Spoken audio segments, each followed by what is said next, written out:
فبشر عباد الذين يستمعون القول فيتبعون أحسنا أولئك الذين هداهم الله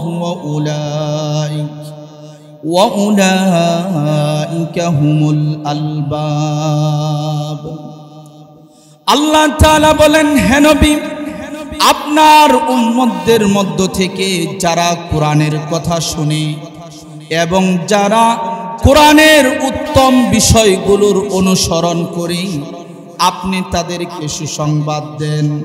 ওই সমস্ত বান্দারা দুনিয়া এবং আখিরাতে সফল হয়ে গেছে। সুবহানাল্লাহ। এরপর আল্লাহ বলছেন, উলাইকাল্লাযীনা হাদাহুমুল্লাহ ওয়া উলাইকা হুম উলুল আলবাব। এরাই তো ওই সমস্ত লোক যাদেরকে আমি আল্লাহ তাআলা হেদায়েত দান করেছি। সুবহানাল্লাহ। কোরআনের আলোচনা শুনলে যে কি লাভ, আল্লাহ তাআলা কোরআনুল কারীমের মধ্যে অনেক জায়গায় এ সম্পর্কে বর্ণনা করেছেন।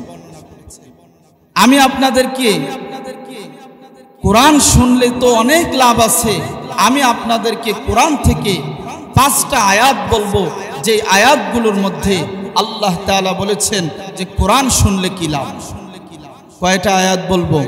5টা আয়াত বলবো। এই 5টা আয়াতের মধ্যে আল্লাহ তাআলা বলেছেন যে কোরআন শুনলে কি লাভ। আসেন আমরা একটা একটা করে শুনি।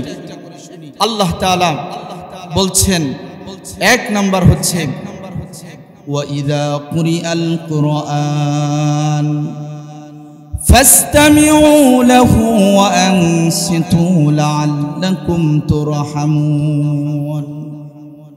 আল্লাহ রাব্বুল আলামিন বলেন, হে দুনিয়ার মানুষেরা, তোমরা শুনে রাখো, যখন তোমাদের সামনে কোরআন পড়া হবে তখন তোমাদের কাজ হবে মনোযোগ দিয়ে কোরআন শোনা এবং চুপ থাকা। যদি তোমরা এভাবে আল্লাহর কালাম শ্রবণ করতে পারো তাহলে আমি আল্লাহ রাব্বুল আলামিন তোমাদের উপর রহমত বর্ষণ করব। সুবহানাল্লাহ। তাহলে কোরআন শুনলে যে লাভ আছে তার 1 নাম্বার আপনাদেরকে শোনালাম। এমন 5টা লাভের কথা বলবো 5টা আয়াত থেকে। তাহলে দেখেন, আমরা যদি রহমত পেতে চাই তাহলে কি শুনতে হবে? কি শুনতে হবে? কোরআন শুনতে হবে।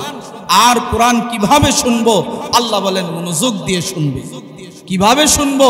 আল্লাহ বলেন কোরআন যখন পড়া হবে তখন চুপ থাকবে, কোনো কথা বলা যাবে না। এটা কোরআনের একটা আদব। কথা কি বুঝতেছেন? তাহলে কোরআন শোনার 1 নাম্বার লাভ হচ্ছে, কোরআন শুনলে রহমত বর্ষণ করবেন কে? আল্লাহ রহমত বর্ষণ। তাই আমরা রহমত চাই কিনা?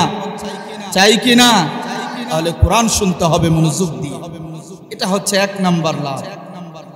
2 নাম্বার, আল্লাহ তাআলা কোরআনুল কারীমে বলছেন, ফাবাশশির ইবাদ الذين يستمعون القول فيتبعون أحسنا أولئك الذين هداهم الله وأولئك هم الألباب।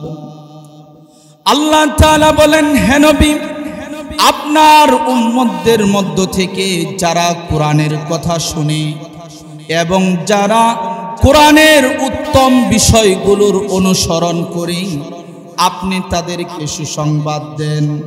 ওই সমস্ত বান্দারা দুনিয়া এবং আখিরাতে সফল হয়ে গেছে। সুবহানাল্লাহ। এরপর আল্লাহ বলছেন, উলাইকাল্লাযীনা হাদাহুমুল্লাহ ওয়া উলাইকা হুম উলুল আলবাব। এরাই তো ওই সমস্ত লোক যাদেরকে আমি আল্লাহ তাআলা হেদায়েত দান করেছি। সুবহানাল্লাহ। ভাইরা আমার, দেখেন আল্লাহ তাআলা বলছেন, হে নবী, আপনি তাদেরকে দুনিয়া এবং আখিরাতের সুসংবাদ দেন যারা কোরআনের কথা শুনে। সুবহানাল্লাহ। তাহলে দেখেন আমরা যদি কোরআনের কথা শুনি, আমাদেরকে সুসংবাদ দিয়েছেন কে? কে দিয়েছেন? সুসংবাদ যদি পেতে চান তাহলে কোরআন পড়তে হবে, কোরআনের কথা শুনতে হবে, কোরআনের অনুসরণ করতে হবে। কি বলেন? কোরআনের অনুসরণ করতে রাজি আছেন তো? আল্লাহ আমাদেরকে তৌফিক দান করুন। এটা হলো 2 নাম্বার লাভ গেল, কোরআন শোনার 2 নাম্বার লাভ। 3 নাম্বার লাভ আল্লাহ তাআলা কোরআনুল কারীমে বলছেন, আলা বিযিকরিল্লাহি তাতমাইন্নুল কুলুব। বান্দারে, তোমার দিল যদি অশান্ত হয়ে যায়, তোমার যদি ভালো না লাগে, তাহলে তুমি কোরআন তেলাওয়াত করো, কোরআন পড়ো, তাহলে আমি আল্লাহ রব্বুল আলামিন তোমাদের দিলকে শান্ত করে দিব। সুবহানাল্লাহ। আপনার আমার যদি মন ভালো না থাকে, মন যদি অস্থির থাকে, আল্লাহ তাআলা বলেন, বান্দা তুমি কোরআন পড়ো, এই কোরআনের মাধ্যমে তোমার দিল প্রশান্ত হয়ে যাবে। সুবহানাল্লাহ। এই জন্য ভাইয়েরা আমার, যখন ভালো লাগবে না, যখন আপনার আমার মন খারাপ থাকবে, যখন দিল অস্থির থাকবে, তখন কোরআন তেলাওয়াত শুরু করেন, দেখবেন আপনার আমার দিল ভালো হয়ে গেছে। এজন্য কোরআন পড়তে পারবেন তো? যদি দিলকে শান্ত করতে চান তাহলে কি পড়তে হবে?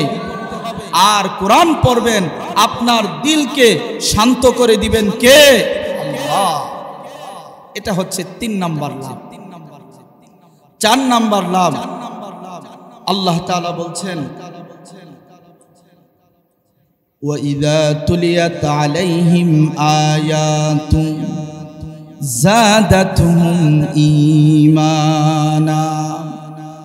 আল্লাহ তাআলা বলেন, হে আমার বান্দারা, তোমরা শোনো, যখন তোমাদের সামনে কোরআন তেলাওয়াত করা হবে, আর এই কোরআন তেলাওয়াত যখন তোমরা শুনবে, তখন এই কোরআন তেলাওয়াত তোমাদের ঈমানকে আরো বাড়িয়ে দিবে। সুবহানাল্লাহ। কোরআন শুনলে আপনার আমার ঈমান বেড়ে যাবে। কোরআন শুনলে কি হবে? কোরআন শুনলে আপনার আমার কি লাভ হবে? ঈমান বেড়ে যাবে। ঈমানকে যদি বৃদ্ধি করতে চান তাহলে কি পড়তে হবে? কোরআন পড়তে হবে, শুনতে হবে। এটা হচ্ছে 4 নাম্বার লাভ। 5 নাম্বার আল্লাহ তাআলা কোরআনুল কারীমে বলছেন, ওয়ানুনাজ্জিলু মিনাল কুরআনি মা হুয়া শিফাআ ওয়া রাহমাতুল লিল মুমিনিন ওয়া লা ইয়াজিদুয যালিমিনা ইল্লা খাসারা। আল্লাহ তাআলা বলেন, হে আমার বান্দারা, তোমরা শোনো, আমি আল্লাহ এই কোরআনকে মুমিনদের জন্য রহমত এবং শিফা হিসাবে নাজিল করেছি।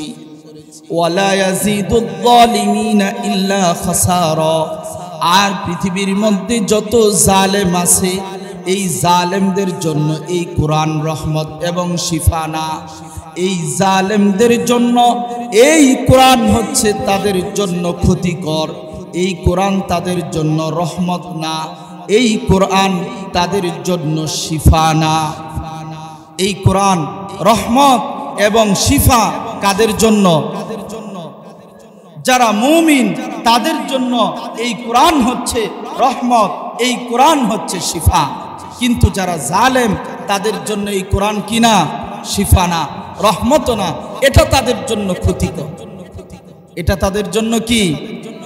কারণ দেখা যায় কোরআনের অনেক আদেশ নিষেধ তারা ঠিক মতো পালন করতে পারবে না, তখন এই কোরআন তাদের জন্য কল্যাণ বয়ে আনবে না, এটা তাদের জন্য কি হয়ে দাঁড়াবে?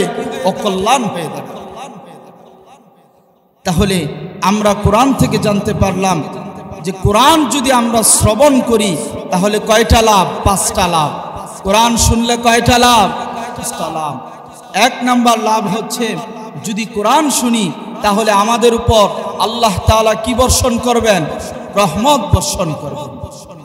2 নাম্বার হচ্ছে, আমরা যদি কোরআন পড়ি, আল্লাহ তাআলা বলেন, হে নবী, আপনি তাদেরকে দুনিয়া এবং আখিরাতের সফলতার সুসংবাদ প্রদান করেন। সুবহানাল্লাহ।